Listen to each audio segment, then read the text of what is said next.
السلام علیکم ناظرین، اس سے پہلے والی ویڈیو میں ہم نے آپ کو کالے جادو کی علامات کے بارے میں بتایا تھا، اور ہم نے اپنی دوسری ویڈیو میں کالے جادو کا توڑ کیسے ہوتا ہے یہ بتانے کا کہا تھا۔ تو ناظرین، سب سے پہلے ہماری پہلی ویڈیو کالا جادو کو پسند کرنے کا شکریہ۔ اب ہم آپ کو اپنی اس دوسری ویڈیو میں کالے جادو کا توڑ کیسے ہوتا ہے اور یہ آپ خود بھی کر سکتے ہیں، یہ سب آپ کو اس ویڈیو میں بتانے جا رہے ہیں۔ ناظرین، اگر آپ کالے جادو کے توڑ کے بارے میں کوئی بھی مسئلہ معلوم کرنا چاہتے ہیں تو آپ کمنٹس کر کے معلوم کر سکتے ہیں۔ جی ناظرین، اب ہم آتے ہیں اپنے ٹاپک پر، کالے جادو کا توڑ کیسے کر سکتے ہیں۔ اب ہم اس کے توڑ کے متعلق بات کریں گے۔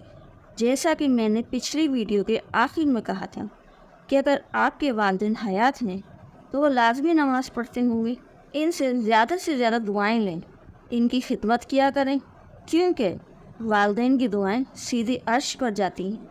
اگر آپ کالے جادو کے زیر اثر ہیں اور خود ہی اس کا توڑ کرنا چاہتے ہیں، چند مستند وظیفے ہیں جن میں پہلے نمبر پر دن تک سورہ طٰہٰ کی آیت نمبر 68 اور 69 یعنی 68 اور 69 جو آپ اسکرین پر دیکھ رہے ہیں وہ روزانہ 100 بار پڑھیں یا اس سے پڑھوائیں جو آپ کے گھر میں 5 وقت کا نمازی ہو۔ آپ کے والدین یا بہن بھائی کوشش کر کے فجر کی نماز کے بعد یا پھر عصر کی نماز کے بعد اس کو پڑھ کر پانی پر دم کروا کے اسے پی لیں، مگر شرط یہ ہے کہ پڑھنے والا دل سے اعتقاد کے ساتھ اسے پڑھیں، روزانہ بلا ناغہ 11 دن، اس کے بعد اس کا اثر دیکھ لیں۔ اور دوسرا وظیفہ، اگر کسی کو تعویذ پلائے گئے ہوں، چاہے وہ کسی چائے، پانی، جوس وغیرہ میں، اس کے اثر کو زائل کرنے کے لیے صبح فجر کی نماز کے بعد 101 بار تینوں سورتوں کو ایک ساتھ پڑھیں۔ 101 بار سورہ اخلاص، سورہ فلق اور سورہ ناس، یعنی آخری 3 صورتیں اول و آخر درود شریف کے ساتھ کچھ عرصہ مسلسل اس کا استعمال کریں، انشاءاللہ افاقہ ہوگا۔ اور تیسرا وظیفہ یہ ہے جو آپ کو اسکرین پر نظر آ رہا ہے، اس کو بھی اول و آخر درود پاک پڑھ کر 21 بار پڑھ کر پانی پر دم کر کے رکھیں اور مسلسل وہ پانی دن میں ختم کریں۔ ناظرین، اللہ ذوالجلال والاکرام نے ہمیں قرآن پاک جیسی کتاب عطا فرمائی جس میں ہر مشکل، ہر مسئلے کا علاج ہے، تو پھر ہم کیوں پریشان ہوتے ہیں؟ باباؤں، مولویوں کے پاس جاتے ہیں جو ہم سے ایک خطیر رقم لے کر علاج کے نام پر ہمیں دھوکہ دیتے ہیں۔ میں ہر مولوی کو برا نہیں کہہ رہی، میں صرف ان جعلی باباؤں اور مولویوں کو برا کہہ رہی ہوں جو کچھ نہیں جانتے، ان کے پاس کوئی علم نہیں ہوتا، مگر وہ آپ جیسے معصوم لوگوں کی محنت، خون پسینے کی کمائی کو لوٹ لیتے ہیں۔